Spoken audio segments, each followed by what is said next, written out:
الحمدللہ نحمدہ ونصلی علی رسولہ الکریم رب اشرح لی صدری ویسر لی امری واحلل عقدۃ من لسانی یفقہوا قولی۔ ان دو آیتوں سے پہلے جو آیتیں تھیں ان میں جو زمانہ جاہلیت میں یتیموں کے حق میں اور وراثت کے سلسلے میں جو بے اعتدالی ہوتی تھی ان کی اصلاح کی گئی تھی۔ تو ان دو آیتوں میں ہے کہ اگر کسی عورت سے کوئی قصور سرزد ہو جائے جو شرعاً قصور ہو تو اس کی اصلاح کی گئی ہے۔ اعوذ باللہ من الشیطان الرجیم، بسم اللہ الرحمن الرحیم۔ واللاتی یأتین الفاحشۃ من نسائکم، اور جو کوئی بدکاری کرے تمہاری عورتوں میں سے، فاستشہدوا علیہن اربعۃ منکم، تو گواہ لاؤ ان پر 4 مرد اپنوں میں سے۔ بے حیائی سے مراد یعنی اگر تمہاری عورتوں میں سے کوئی زنا کرے اور وہ تمہاری بیویوں میں سے ہو تو تم لوگ ان عورتوں کے لیے اس کام پر 4 آدمی اپنوں میں سے، یعنی جو مسلمان ہو، کافر نہ ہو،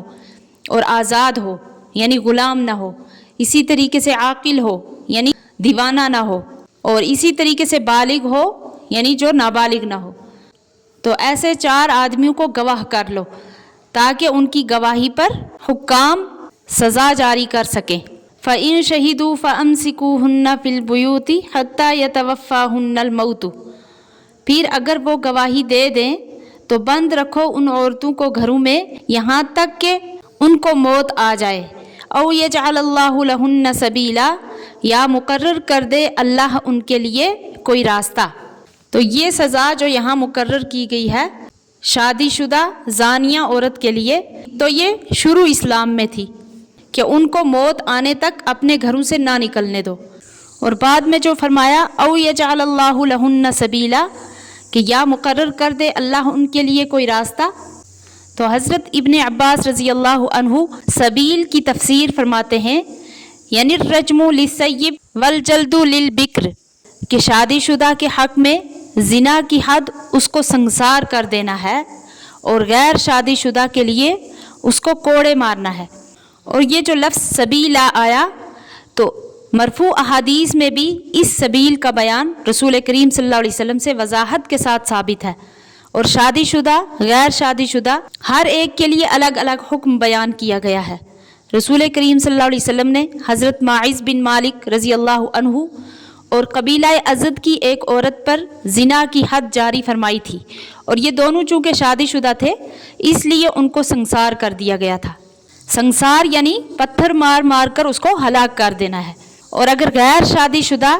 زنا کرے تو اس کا حکم خود قرآن کریم کی سورہ نور میں مذکور ہے کہ الزانیۃ والزانی فاجلدوا کل واحد منہما 100 جلدۃ،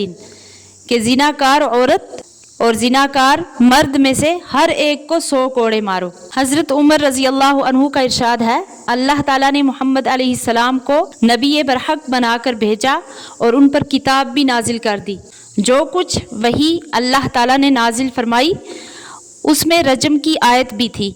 رسول اللہ صلی اللہ علیہ وسلم نے رجم کیا اور ہم نے بھی ان کے بعد رجم کیا یعنی سنسار کیا۔ رجم کا حکم اس شخص کے لیے ثابت ہے جو زنا کرے اور وہ شادی شدہ ہو، خواہ مرد ہو یا عورت۔ تو خلاصہ یہ ہے کہ ان آیات میں جو گھر میں روکنے کا حکم ہے وہ شرعی حد نازل ہونے پر منسوخ ہو گیا۔